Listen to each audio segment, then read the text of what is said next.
Drape Snobootz over the tire with the logo on top and the arrow pointing in the direction of rotation. Tuck the boot under the contact patch at the front of the tire.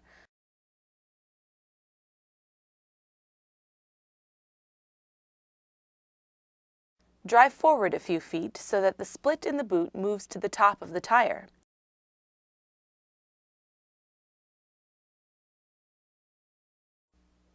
Pull the ends of the boot together and fasten loosely.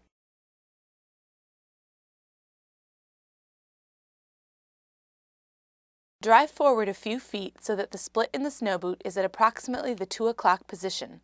Turn the wheel out to allow clearance.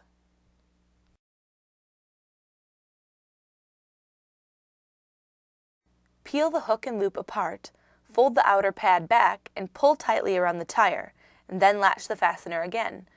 Confirm that the hook and loop is fastened properly at the inner sidewall and not folded under the tread.